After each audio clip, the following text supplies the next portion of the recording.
Yevropa İttifaqı kollektiv bexatarlik shartnomasi tashkilotining Qozog'istonga askar avatishi haqida Qozog'istonning egilik huquqi va mustaqilligiga hurmat qilish kerakligini ta'kidladi.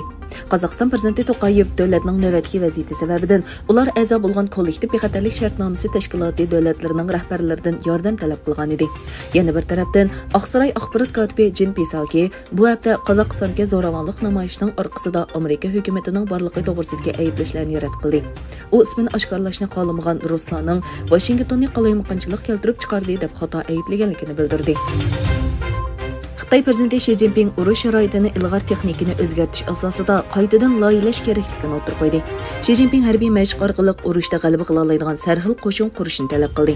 Xinhua agentligining xabariga qaraganda, Markaziy harbiy komitetining raisi bo'lgan Xi Jinping Xalq ozodlik armiyasiga yozgan yangi yillik tunji yozma buyrug'ida davlat bexatarligi va urush sharoitining o'zgarishini unumli tushunishining muhimligini ta'kidlagan.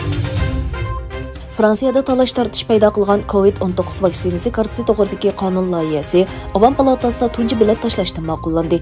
Xitoy virusi sog'lomlik kartasini vaksina kartasiga aylantiradigan yangi belgilamaga asosan qahvaxona, restoran, muzey, teatrxona va kinoxona qatorliq ba'zi joylarning kirish eg'izida vaksinalashning tamomlanganligi ko'rsatilgan hujjatlar talab qilindi.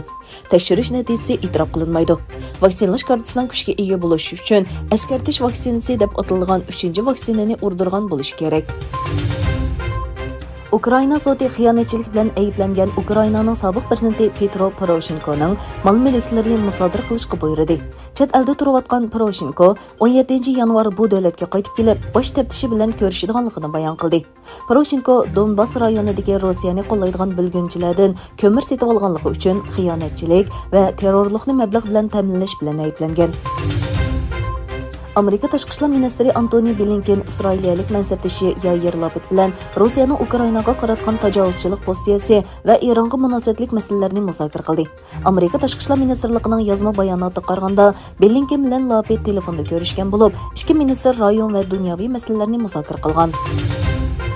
Xitoy bultur dunyodagi ochliqning yarmini zapas saqlab olgan.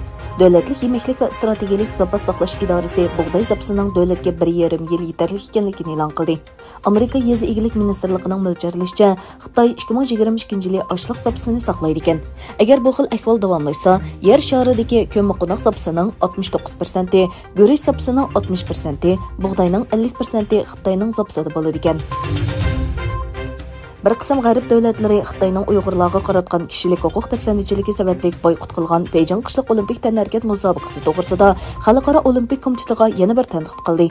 Uyg'ur rayonidagi majburiy emgakni oxirlashtirish birlashmasi deb atalgan bir tashkilot Xalqaro olimpik komitetidan qishliq olimpik tanharkat musobaqasidagi rasmiy kiyim-kechaklarning Uyg'ur majburiy emgakchilar tomonidan ishlab chiqarilmasligiga kafolatlik qilish uchun qanday qadamlarni tashlaganligini so'radi.